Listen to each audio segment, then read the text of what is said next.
High সবাইকে, সবাই কেমন আছো? আশা করছি ভালো আছো। আর আমিও ভালো আছি। তোমাদের কাছে আমি আমার জীবনের স্ট্রাগেলটা, আমার ছোট থেকে বড় হওয়া, কী কী আমি হারিয়েছি আর কী কী আমি হারাইনি এখন পর্যন্ত, সেগুলোই তোমাদের কাছে শেয়ার করব।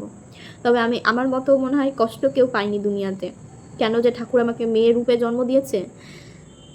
আজকে আমি মেয়ে রূপে জন্ম নিয়ে অনেক বড় ভুল করে দিয়েছি। আজকে যদি না মেয়ে রূপে জন্ম হতাম, তাহলে আজকে এতগুলো কথা, এত সব কিছু আমাকে শুনতে হতো না মানুষের কাছে। আজকে মেয়ে বলেই তো আমি চরিত্রহীন।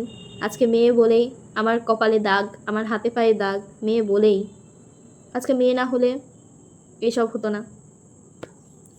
তো মেয়ে বলেই এই যে দাগ, এগুলো দাগ মেয়ে বলে। আজকে যদি ছেলে হতাম, কর্ম করতাম, সবাইকে খাওয়াতে পারতাম ডেকে, তাহলে আমি খুব ভালো হতাম। যাই হোক, আমার জন্ম হয়েছে 2005 সালে। তো যখন আমার জন্ম হয়, মেনলি তখন আমার বাবা আমাকে অস্বীকার করে আমার জন্মের পর। বলে যে নিব না, মানে আমি মেয়ে হয়েছি বলে আমাকে নিবে না। তাদের বাড়িতে নাকি প্রথম সন্তান ছেলে সন্তান হয়, মেয়ে সন্তান হয় না। মেয়ে সন্তান হয়েছি বলে নিবে না। ঠিক আছে, চলো। তাও আমার মা 1 মাস পর, মানে আমার জন্মের 1 মাস পর গেছিল ওখানে যাওয়ার পরে কথা বলে বাড়িতে। 2-4 দিন থাকার পরে আমাদের বাড়িতে ছোট্ট একটা কুঁয়ো ছিল, কুঁয়োতে আমাকে ফেলে দিল। মানে ফেলতে যাচ্ছে আমাকে, আমি ঘুমন্ত অবস্থায়, বাচ্চা ছেলেরা কি ঘুমোয়, তো ঘুমন্ত অবস্থায় ছিলাম, তখন আমাকে কুঁয়োতে ফেলতে গেল। কি না আমাকে নিবে না, আমাকে মেরে ফেলবে। আর হচ্ছে মানে আমি থাকলে সমস্যা তাদের অনেক। কুঁয়োতে ফেলতে গেল, জেঠু দেখে, জেঠু ধরে নিয়েছিল আর কি সেদিনকে। সেই যাত্রাতে আমি বেঁচে গেলাম, সেদিনকে আমি মরলাম না। তারপর আমার দাদু এই খবরটা শুনে, মানে আমার মায়ের বাবা সেই খবরটা শুনে আমাকে তখন সেখান থেকে নিয়ে আসার ব্যবস্থা করে, যে বলে যে না ঠিক আছে, আমার বাড়িতেই থাকবে, আমরাই মানুষ করব বাচ্চাটাকে। বেকার, বাচ্চাটার কী দোষ? বাচ্চাটাকে তো জন্ম দিয়েছে বলেই তো জন্ম হয়েছে তার, বাচ্চাটার কী দোষ? সেই দিক থেকে আমাকে দাদু নিয়ে চলে আসে। দাদুই মানুষ করে, দাদু দিদু এরাই মানুষ করতো। তারপর কিছু কিছু মানে কিছু সময় পর অনেকেই অনেক কথা বলেছিল যে মেরে ফেলে দে, বিষ দিয়ে মেরে ফেলে দে, বিষ খাইয়ে দে মেয়েটাকে, বাচ্চাটাকে মেরে ফেলে দে, তাহলে হয়তো তোর সংসারটা ঠিক হয়ে যাবে, তোর স্বামী আবার তোর কাছে ফিরে আসবে, তো তোর কথা শুনবে, সব কিছু করবে। তো সেই মুহূর্তে হয়তো বা আমার মায়ের একটু মায়াটা হয়েছিল, আমাকে মেরে ফেলেনি, বেঁচে গেলাম, দুটো বাঁচা হয়ে গেল। তারপর দাদুর কাছেই থাকতাম। দাদু দিদু প্রচণ্ড পরিমাণে ভালোবাসতো আমাকে, কোনো কিছুর অভাব রাখেনি, ছোটোর থেকে প্রচণ্ড ভালোবাসতো। তারপর যখন মানে তারপর কিছু বছর পর, মানে ওই হামাগুড়ি দিতে শিখেছি, তখন আমাকে নিয়ে যাওয়া হয় আমার বাবার বাড়ি, আবার নিয়ে যাওয়া হয়। তখন একজন অনেক সময় আমাকে দেখতে পারতো না আর কি, মেনলি আমার বাবা আমাকে দেখতে পারতো না, আমার বাড়ির লোক, মানে আমার ঠামারা কেউই দেখতে পারতো না কখনো আমাকে, মেয়ে সন্তান বলে। তারপর আমি হচ্ছে যে তোমার মানে কি বলবো, বলতে গেলেও অসুবিধা হচ্ছে আমার। তারপর আমাকে বলে যে 2 নৌকায় নিয়ে যাবে গঙ্গাতে, দিয়ে নাকি আমাকে ফেলে দিবে, গঙ্গা থেকে, মানে গঙ্গাতে নিয়ে গিয়ে ফেলে দিবে, সেই কথা। তারপরে তোমার আমাদের পাশের বাড়িতে একবার একটা মানে মেয়ের, আমাদের সমানই, আমার থেকে হয়তো বা একটু বড়, হাঁটতে শিখেছে, ওই বাচ্চাটার অ্যাক্সিডেন্ট হয়েছে। আর আমার সেদিনকে 3 কি 4 বছরের জন্মদিন ছিল। মা এদিকে পায়েস রান্না করছিল, আমার যখন এসে বলে ওই বাচ্চাটা না হয়ে এই আমার মেয়ের হলে আমি খুশি হতাম। আমার বাবা তাই বলছে, অ্যাক্সিডেন্ট, আমার অ্যাক্সিডেন্ট হলে নাকি খুশি হতো, এরকম ছিল, দেখতে পারতো না। দাদু মানুষ করলো, দাদু দিদু যতদিন বেঁচে ছিল মানুষ করলো, মানুষ আমাকে ভালোভাবেই করেছে, আমার কোনো দিন কোনো কিছুর অভাব রাখেনি, তারা ভালোভাবে মানুষ করেছে আমাকে। তারপরে বড় হলাম যখন, দাদু আমার সব ইচ্ছা, মানে বছরের সব থেকে, বছরে যা যা ফল হতো, সবজি হতো, যেগুলো যেগুলো খেতে ভালোবাসতাম, কোনো দিনও না করতো না, সব এনে দিত, সব সময় ভালোবাসতো, নিজের নিজের মেয়ের মতো করে আগলে রাখতো। আমি যখন 6-এ পড়ি করে করে দাদুই মানুষ করলো। কোনোদিন একটা জামা ছোট থেকে, কি একটা খাবার খরচ, কি একটা খোঁজ খবর কিছুই নিত না আমার বাবা। আমার কিচ্ছু খোঁজ খবর, জামা প্যান্ট কিছুই না, কোনো দিনও না। মানে একটা বাবার যেগুলো দায়িত্ব সেগুলো কোনো দিনই কিছু করেননি, একটা খোঁজ পর্যন্তও নেয়নি। তারপর কি হলো, যখন আমি একটু বড় হলাম, মানে স্কুলে পড়ি 5-6-এ, তখন মা আর পারলো না, মানে মাকেও চরম মারধর করতো, অত্যাচার করতো বলে চলে এলো। তারপর অত্যাচার করতে বলে চলে এলো, দিয়ে এবার মা এখানেই থাকতো, মামার বাড়িতে। মানে দাদু বললো যে তোলায় থাকতে হবে না ওখানে, দিয়ে এখানেই থাকতো।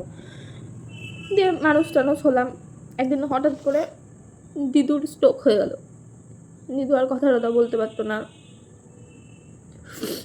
মানে একটা ভিডিওতে তো আর সব কিছু বলা যায় না। তো হঠাৎ করে দিদুর স্ট্রোক হয়ে গেল, দিয়ে দিদু কথা বলতে পারতো না, হাত পা প্যারালাইজড হয়ে গেছিলো।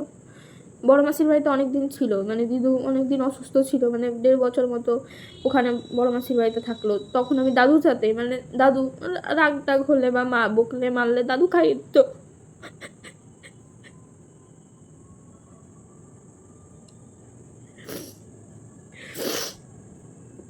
দাদু খাইয়ে দিত, দাদু সব কিছু করতো।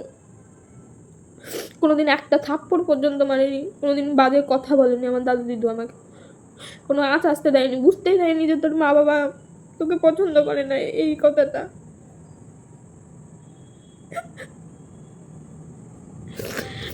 বুঝতে দেয়নি কখনো। দিদু ওরকম ভাবে পড়ে থাকলো, দিদুকে আমি দেখার জন্য মন ছটফট ছটফট করতো। এদিকে দাদু অসুস্থ হয়ে গেল, দাদু একদম যখন তখন যেখানে সেখানে পায়খানা করে দিত। অনেকদিন পর ওটা, মানে দিদু অসুস্থ হওয়ার অনেকদিন পর যেখানে সেখানে পায়খানা টায়খানা করে দিত, সব আমি পরিষ্কার করতাম, ধুতাম। দাদুকে আমি খুব ভালোবাসতাম, দাদুকে আমি বাপি বলতাম আর দিদুকে আমি মা বলতাম, অনেক ভালোবাসতাম তাদেরকে। একটা ভিডিওর মধ্যে বললাম, সব কিছু বলা যায় না। তারপর দিদু চলে এলো 1.5 বছর পর, মানে এই বাড়ি। তখন দিদুকে দাদু সেবা টেবা করতো সবসময়, মানে একটা ভালোবাসা নিয়ে সেবা করতো সবসময়, সিঁদুর পরে দিত, চুল আঁচড়ে দিত, সব যাবতীয় কিছু করতো। মামাও দেখতো ধরো দাদুকে, দিদুকে। তারপর হঠাৎ করে একদিন দিদু মরে গেল। তার আগে 20 দিন মতো খাওয়া বন্ধ করে দিয়েছিল, 15-20 দিন মতো। দিয়ে দিদু মরে গেল, অনেক একা হয়ে গেছিলাম তখন। তবুও দাদু ছিল তো, দাদুর সাথে তবুও ভালোভাবে খেলতাম, বেড়াতাম, ঘুরতাম। দাদু আমার বন্ধু ছিল। এর মধ্যে হয়ে গেল তোমার, আমি তখন 9-এ না 10-এ উঠেছিলাম, তখন দিদু মারা গেছিলো। তারপর দাদু ইয়ে করলো, এবার 2020-তে দাদুও মারা গেল। 2020-তে দাদুও মারা গেল। তখন তোমার এমন টাইম, করোনার টাইম 2020, কেউ নাড়ে না ছয় না, সবাই বলছে করোনাতে মারা গেছে, করোনাতে মারা গেছে। কিন্তু আমি জানতাম যে এটা করোনা নয়, এটা এমনি স্বাভাবিক। ওই জন্য আমি মারা যাওয়ার আগেও অনেকে নাড়তো না, ছুতো না, তবুও আমি সব করেছি। আমি দাদুর সেবা যত্ন সব করতাম, দিদুরও করেছি, দাদুরও করেছি। তারপরে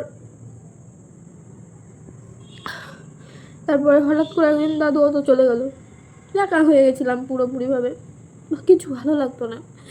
বাড়িতে কোনো বন্ধু টন্ধু কেউ নাই, কিছু ভালো লাগতো না। আর তার মধ্যে আমার কয়েকটা বন্ধু হয়েছিল, বন্ধু বান্ধব, মানে তোমার টিউশনে হয়েছিল, তো তাদের সাথে কথাবার্তা বলতাম। আমার একটা বেস্ট ফ্রেন্ড ছিল, বেস্ট ফ্রেন্ডের নাম হচ্ছে রিয়া।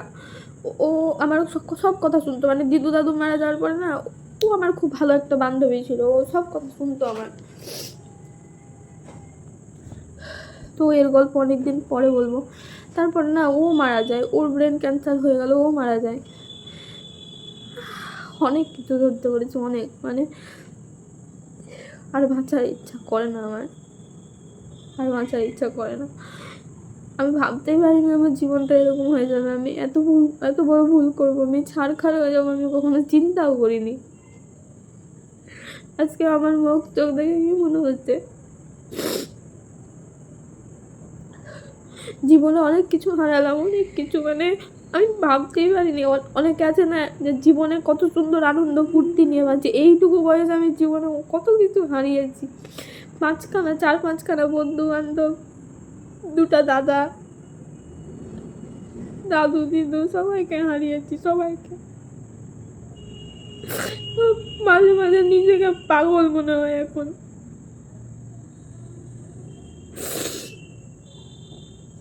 যাদেরকে ভাবলাম আপন তারাও ছেড়ে যায়নি তারা, আমি ছাড়তে বাধ্য হলাম তাদের ব্যবহারে। তাদের কাছেও ভালোবাসা আশা করেই গেছিলাম, তাদেরকেও আপন ভেবেছিলাম, কিন্তু তারা ভাবেনি।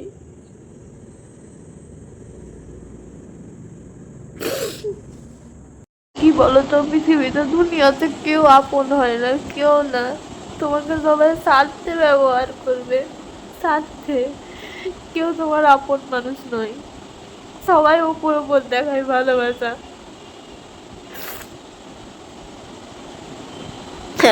অনেক কষ্ট করেছি গো, আর পাচ্ছি না। আমি মরতেও পারি না, আমার মরতেও ভয় লাগে, সবারও মরতে চাই, সবারও ভয় পাই।